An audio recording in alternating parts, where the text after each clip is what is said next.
자, 안녕하세요. 조경 식재 과목의 5번째 챕터 식재공사 살펴볼게요. 자, 식재공사는 조경공사 표준 시방서 아시죠? 시방서에 있는 식재공사고 파트 부분과 굉장히 밀접한 관계가 있습니다. 그 내용도 첨가해서 여러분 시방서 한번 좀 읽어보셔도 굉장히 도움이 많이 될 것을 참고로 제가 말씀드릴게요. 하지만 여기서는 이제 중요한 것들만 제가 정리를 해놨으니까 한번 보도록 할게요. 자, 뭐 식재공사는 조경식재 과목에서 뭐 더 이상 중요하다 안 하다 말할 필요도 없을 것 같아요. 그러니까 뭐 여기뿐만이 아니라 구조공학에서도 또 적산할 때도 실기시험 칠 때도 이 식재공사가 하나의 문제는 뭐 너무나 중요하니까요. 최고 뭐 6과목 중에서도 제일 중요한 파트라고 생각하시면 될 것 같습니다. 자, 첫 번째로 이식할 때 계획인데요. 이식할 때 일단 가지주 설치해야 되죠. 수고 4.5m 이상 되면 가지주를 설치하도록 되어 있습니다. 넘어질 수 있으니까요. 그 다음에 뿌리 돌림 해야 되는데 어쨌든 지금 있잖아요. 여기서부터 순서가 일단 중요해요.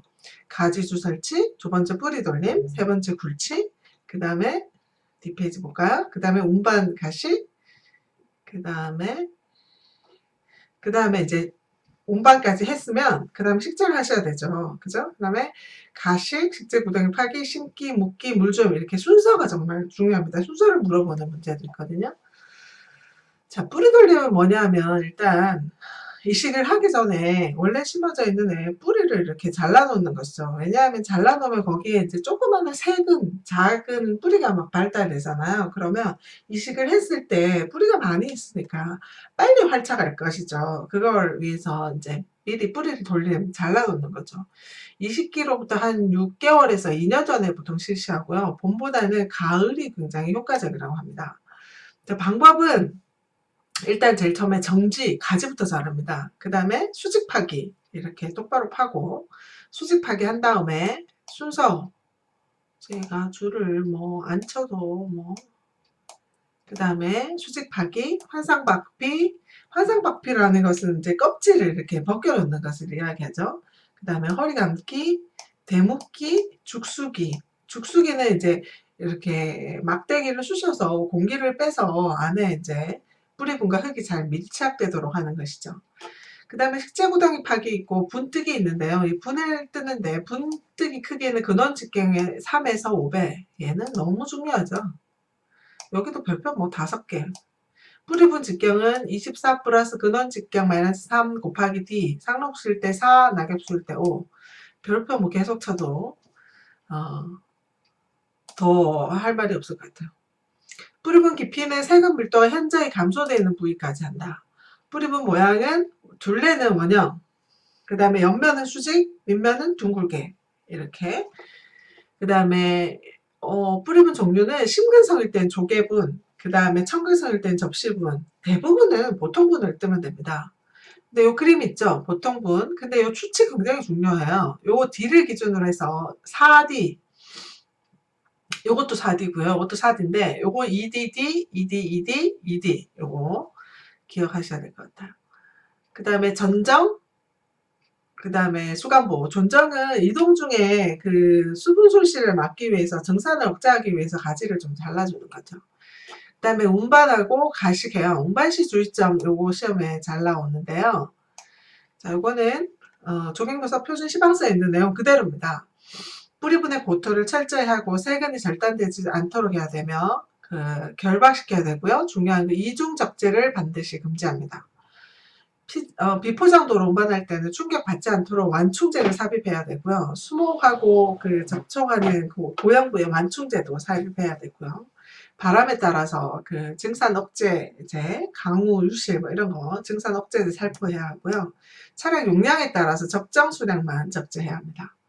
자, 가식이라는 것은 반드시 할 필요는 없고 옮겨왔는데 공사 순서상 공정상 조금 지금 바로 심기는 뭐하고 좀 놔뒀다가 심어야 될 경우에 가식을 합니다. 좀 습하고 그늘진 곳에 하는 게 가장 좋겠죠.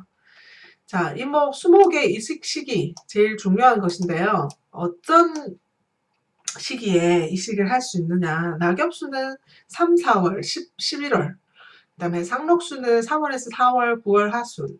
요거 뭐 제가 읽어도 더 정말 중요합니다. 그리고 특히 시험에 잘 나오는 애들을 제가 여기다가 적어놨는데요. 배롱나무 4, 6월, 석류나무부터 목련, 그 다음에 목련 5, 6월 요거까지요. 이게 굉장히 시험에 잘 나오더라고요.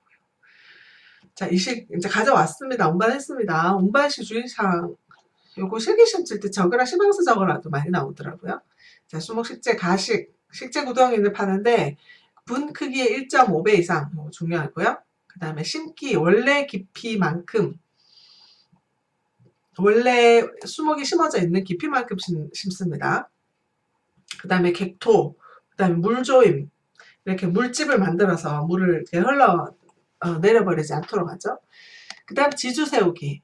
지주 모양은 요것도 뭐 시험에 잘 나오는데요. 단각주주, 이각주주, 연계형까지요. 수고야 어떤 높이인 수고이냐에 따라서 어떤 지주 설치하느냐가 제일 많이 나오죠. 그 다음에 뒷정리까지요. 요거는 뭐 지주는 너무 중요하죠. 뭐 수목식재 관한 이야기는 더 이상 할 얘기가 없을 것 같습니다. 자, 초본류는 어떻게 식재하느냐. 최소 토심 30-40cm 있어야 되고요. 맹문동, 이끼, 헤데라, 돌나무 이런 것들 많이 다루고 있죠. 자, 잔디 종류의 한국형 잔디는 난지형이라고 하고 서양 잔디는 주로 한지형이라고 하는데요. 그 문제는 서양 잔디이면서 난지형인 게 있죠. 버뮤다 그래스, 버팔로 그래스. 얘들이 시험 잘 나오겠죠. 좀 특이한 애들. 자, 잔디 30cm, 30cm 떼짱 있고요. 평대 붙이기. 떼짱을 뭐 빈틈없이 붙이는 거죠. 줄 때는 요 그림에도 있어요. 줄 때는 요렇게 띄어서 잘라서 붙이는 거고요. 어긋나게 붙이기 한 가지씩 띄어가면서 붙이는 거죠. 그 시공 방법에 따라서 필요한 떼짱 수가 달라지겠죠. 자, 잔디장을 20-30cm 간격으로 심는 거죠. 그 다음에 잔디는 파종도 할 수 있는데 씨를 뿌리는 거죠. 그런데 이걸 떼짱 심는 것보다는 발화율이 조금 떨어지겠죠. 그렇지만 뭐 좀 시간이 걸려서 피복시켜도 될 때는 그 파종도 할 수 있어요. 그리고 비용도 싸고 하니까. 그 난지형 적정 온도는 20에서 25도, 한지형은 10도씨 정도 되거든요. 그래서 얘는 5, 6월에 해야 되고 얘는 3월에서 6월 정도에 하는 것이 좋아요. 자, 비탈면에는 종자 판 붙임, 종자 살포공법 이런 것들이 있는데요. 종자 판 붙임은 식생 매트라고 해서 이렇게 판 같은 게 나와요. 마치 떼짱하고 비슷한 것인데 거기에 종자 비료 뭐 이런 것들이 다 부착이 돼 있어서 그 비탈면에 이렇게 꽂이로 이렇게 꽂아 놓으면 되도록 되어 있어요. 그 다음에 시드 스프레이는 이렇게 기계에다가 호수를 달아서 총 같은 것을, 끝이 총 같은 것으로 돼 있는데 이렇게 그 안에 종자, 비료, 뭐 흙 이런 걸 다 넣어서 비탈면에 이렇게 쏴요. 그러면 그 시간이 지나면서 얘가 그 종자가 발화하면서 피복이 돼 있는 거죠. 자, 비탈면이었고 쓰레기 매립장, 객토를 해야 되고요. 연약지반, 또 매트 부설해야 되겠죠? 인공지반 계속 앞에서 우리 인공지반 계속 했습니다. 임해 매립지도 했고요. 여기서 이제 특별한 것은 습지 설계인데요. 습지 계단식론 만들어서 하는 것이 가장 유리합니다. 그래서 이제 계단식으로 하면 산란장, 개구리 산란장이라든가 동물의 서식처를 만들 수가 있거든요. 그 다음에 생태호환 공법으로 해서 생태 수성환경 조성하기 위해서 수서식물 대조 조성하잖아요. 그죠? 통나무 말뚝 호환이라든가 호환 공법이 있는데 이게 사실은 문제로 출제된 적은 없어요.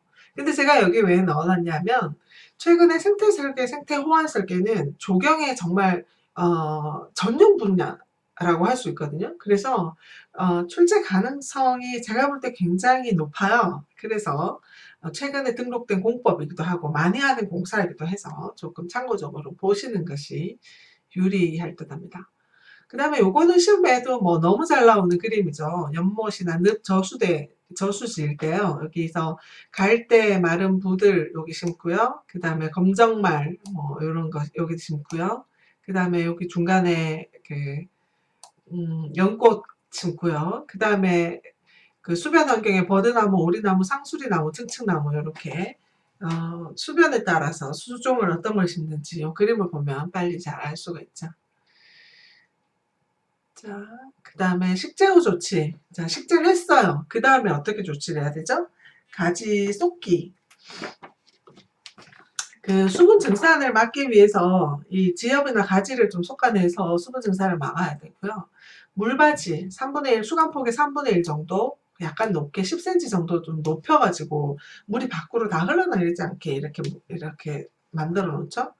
그 다음에 수피를 감아요. 거적이나 새끼 이렇게 감아서 이제 수분 증산을 좀 억제시키는 것이죠.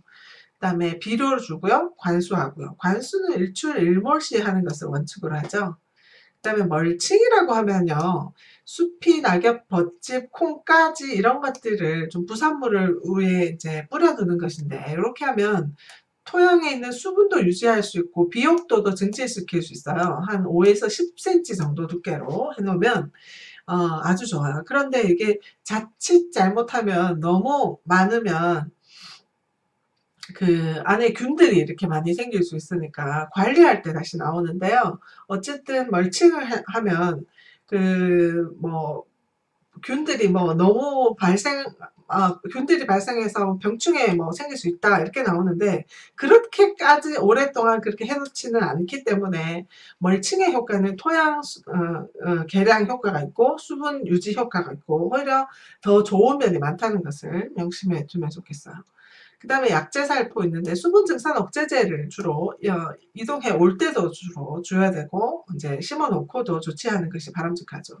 영양제나 그 다음에 수간주사 같은 걸 실시해서 식재 후에 얘가 잘 살아남도록 유지하는 게 제일 중요하죠. 그리고 식재의 뭐 중공검사를 받기 위해서도 그렇지만 그걸 받지 뭐 그것만의 목적이 아니라도 식물이 굉장히 심었을 때 잘 자라고 또 관리가 잘 되는 그런 공간이 되면 설계가 제일 잘 된 거죠. 그래서 식재에서는 그런 사항들을 잘 확인하셔야 될 것 같아요.